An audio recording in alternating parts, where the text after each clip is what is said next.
and have adopted a calibrated and balanced approach and will continue to do so.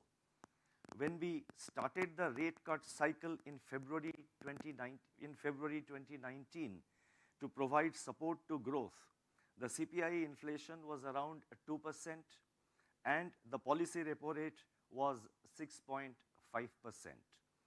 Now the policy rate is 6.5%, but inflation is 6.4% as per the February reading. Overall, inflation is above the target, and given its current level, the present policy rate can still be regarded as accommodative. Hence, the MPC decided to remain focused on withdrawal of accommodation.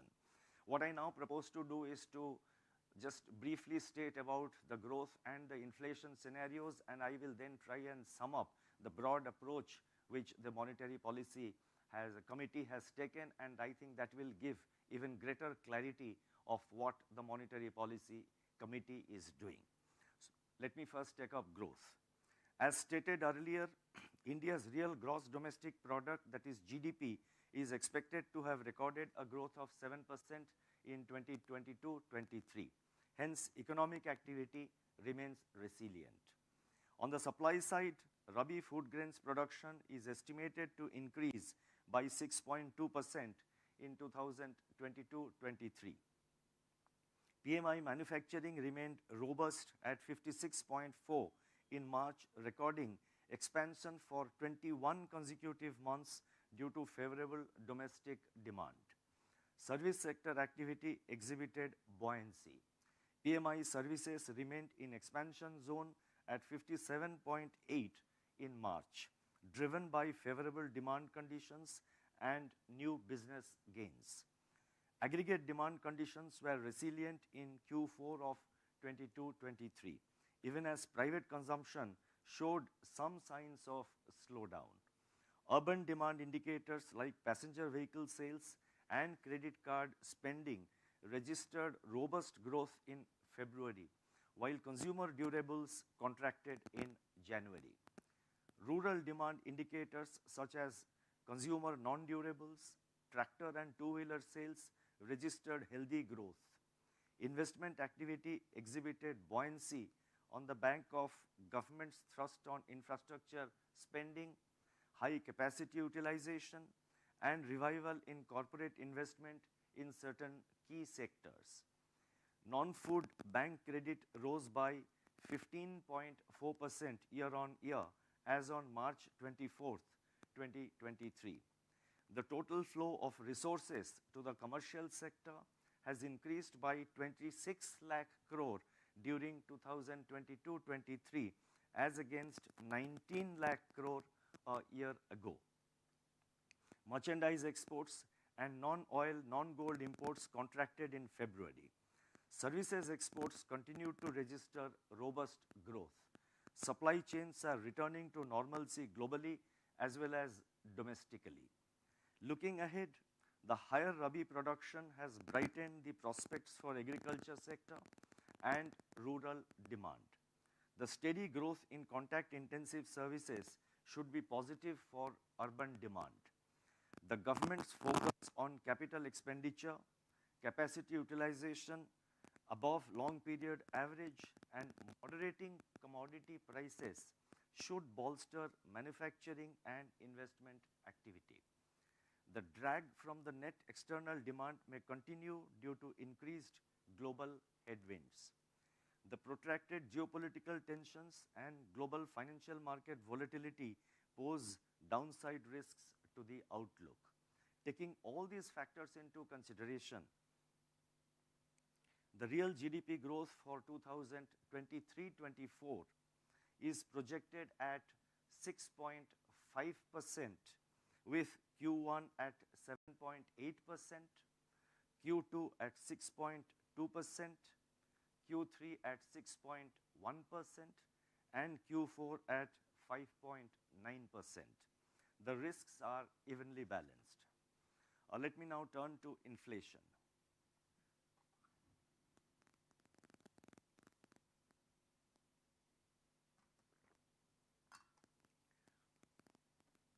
The The softening in inflation during November-December 2022 turned out transitory, with CPI headline inflation breaching the upper tolerance threshold during January-February 23.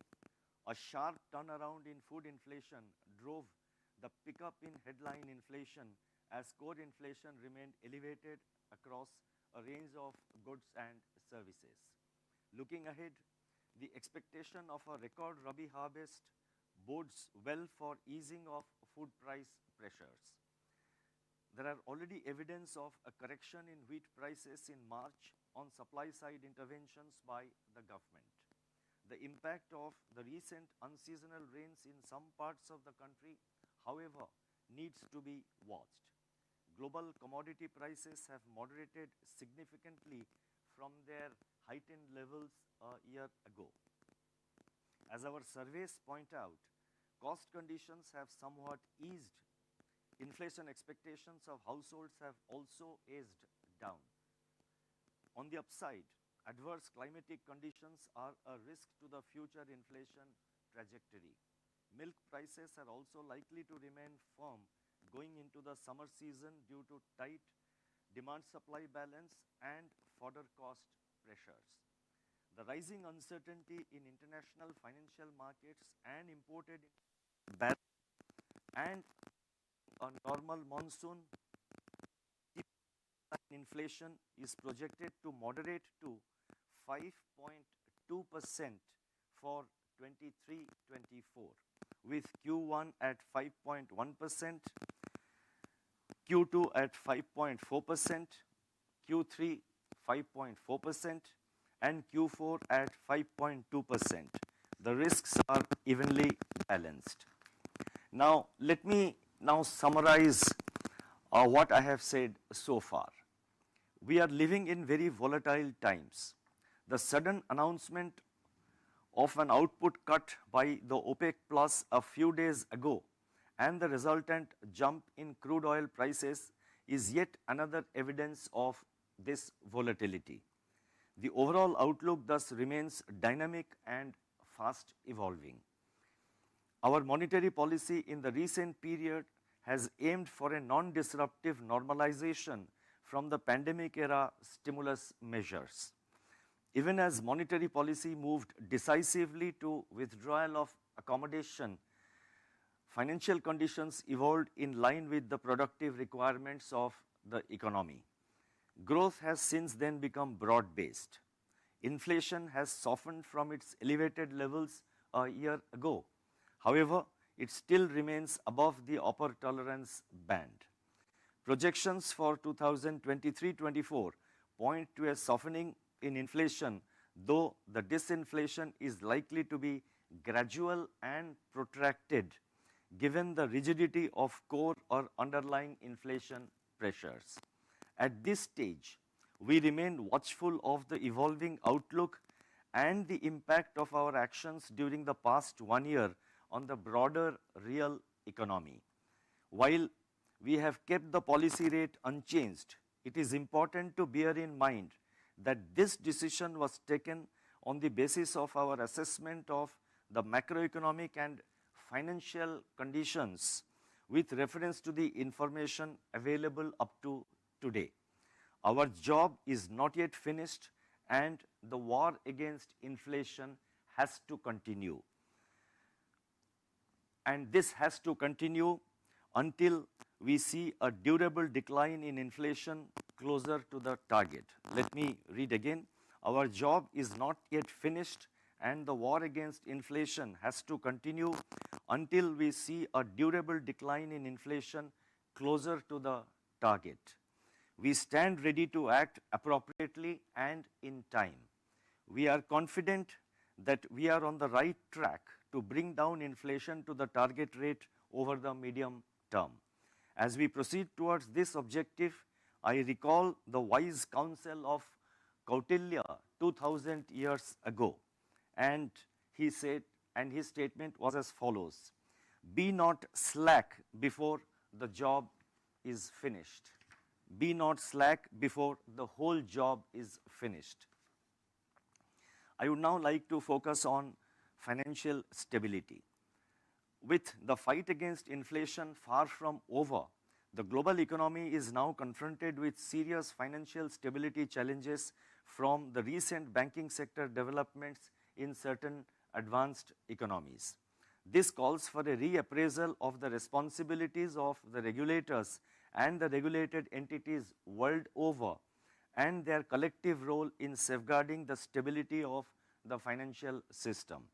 While regulators need to identify potential vulnerabilities and take proactive regulatory and supervisory measures, it is important and incumbent upon the regulated institutions to exercise due diligence in their risk management and corporate governance practices. They need to pay close attention to asset liability mismatches and profile of their deposit base while building up adequate capital buffers and conducting periodic stress tests. It is in this context that we in the Reserve Bank of India have focused on macro and microprudential measures in the recent years to prevent buildup of financial vulnerabilities. We have adopted a prudent approach towards regulation and supervision and have taken several steps in these areas in recent years. Some of these regulatory measures are listed in the footnote of this statement.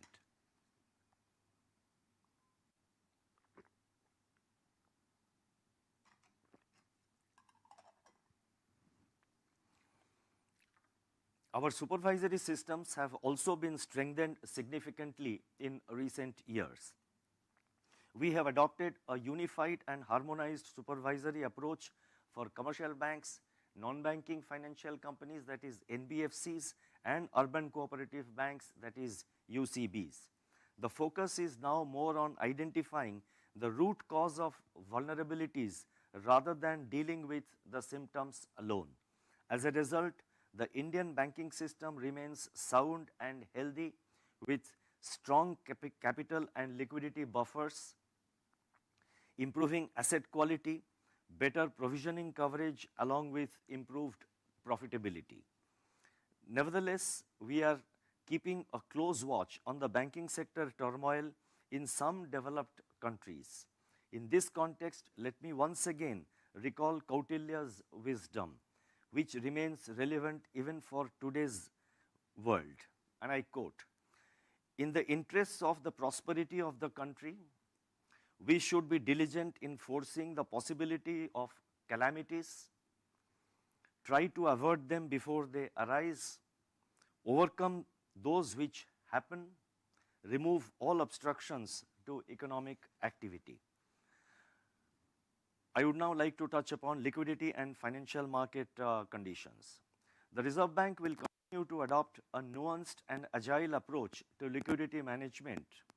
Amidst large moderation in surplus liquidity, the Reserve Bank conducted 14-day variable rate repo auctions, which is the main operation on February 10th and March 10th, and also a fine-tuning 5-day variable rate repo auction on March 24th.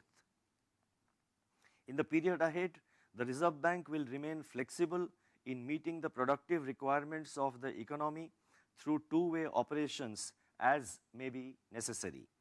We will also ensure the completion of the government borrowing program in a non-disruptive manner while maintaining orderly market conditions during 2023-24. The Indian rupee has moved in an orderly manner in the calendar year 2022 and continues to be so in the current year, that is 2023 also. This is reflective of the strength of the domestic macroeconomic fundamentals and the resilience of the Indian economy to global spillovers. We remain watchful and focused on maintaining the stability of the Indian rupee.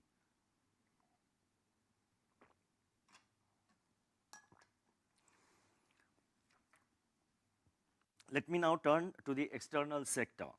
The current account deficit for the first 3 quarters of 2022-23 stood at 2.7% of the GDP.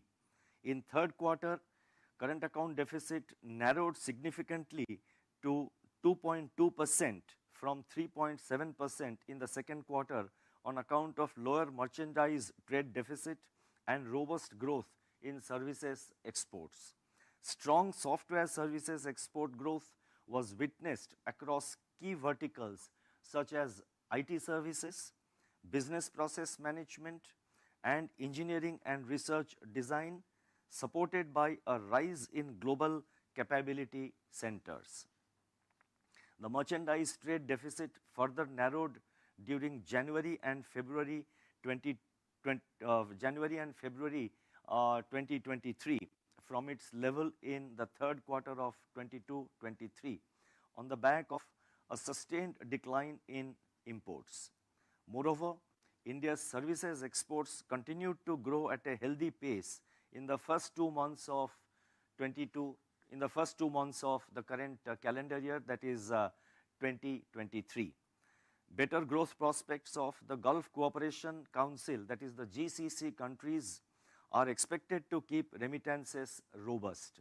In fact, inward gross remittances into India touched an all-time high of $107.5 billion during the calendar year 22. The current account deficit is expected to remain moderate in the fourth quarter of 22-23 and also in the year 23-24 at a level that is both viable and eminently manageable. Overall, our external sector indicators have improved significantly. Foreign exchange reserves have rebounded from $524.5 billion on 21st October 2022 and now stand in excess of $600 billion taking into account our forward assets. I shall now announce certain additional measures. There are 5 of them and they are very important. I request your patience. The first announcement relates to developing an onshore non-deliverable derivative market. Banks in India with IFSC banking units, that is IBUs, were earlier permitted to transact in Indian rupee non-deliverable foreign exchange derivative contracts with non-residents and with other eligible banks having IBUs. It is now proposed to permit banks with IBUs to offer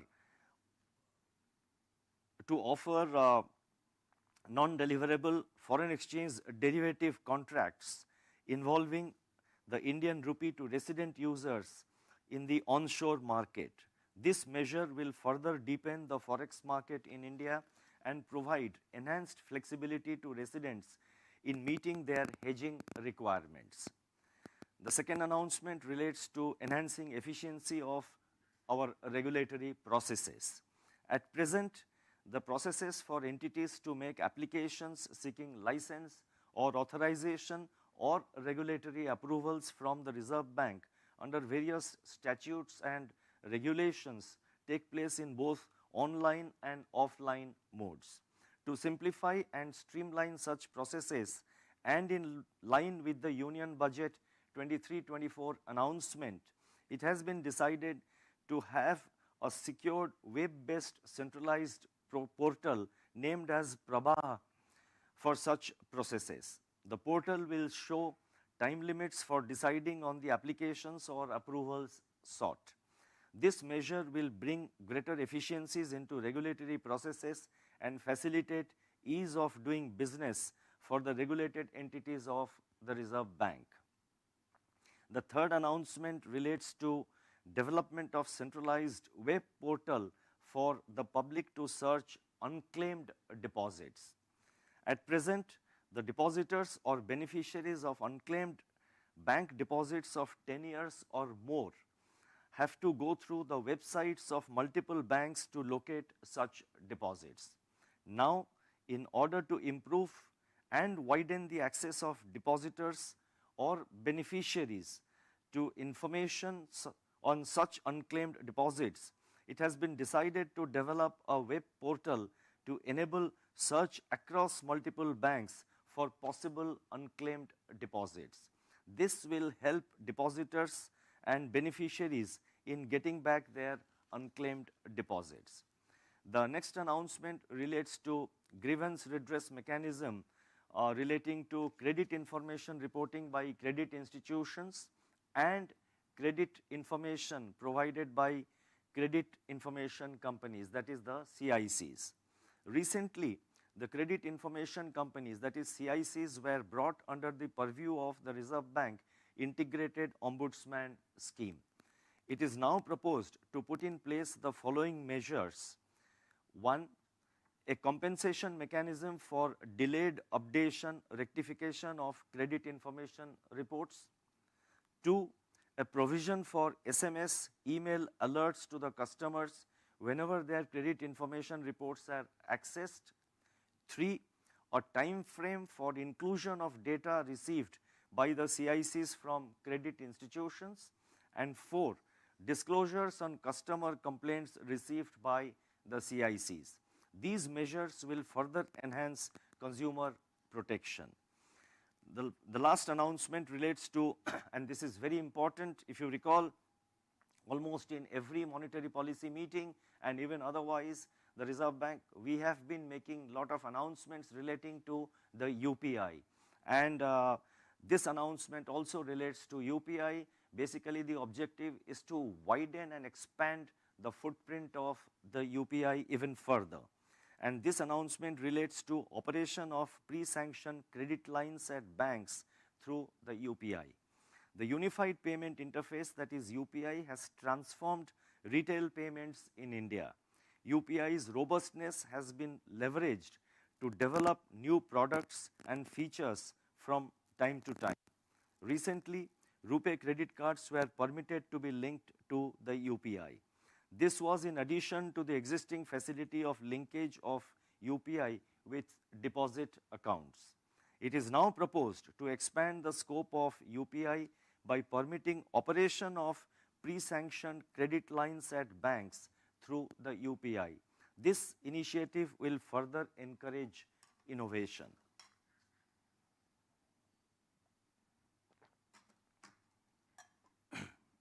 Let me now conclude by stating that since early 2020, the world is going through a period of extreme uncertainty. In this daunting environment, India's financial sector remains resilient and stable.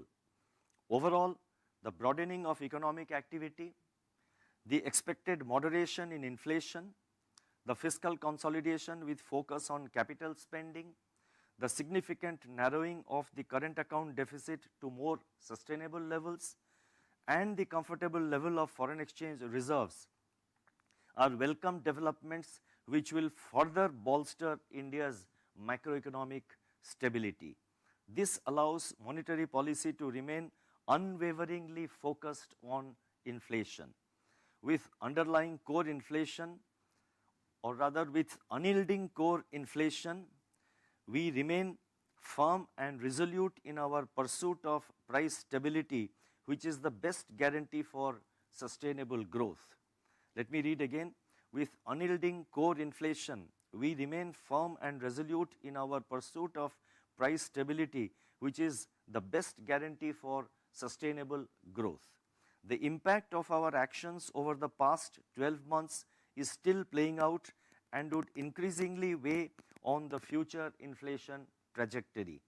As I noted in my policy statement in April last year, our goals of price stability, sustained growth, and financial stability are mutually reinforcing, and we continue to be guided by this approach. We remain vigilant and ready to face the challenges with a firm commitment to price and financial stability. We are inspired by what Mahatma Gandhi had said, and I quote, "Inexhaustible perseverance and patience knows no defeat." Thank you. Namaskar.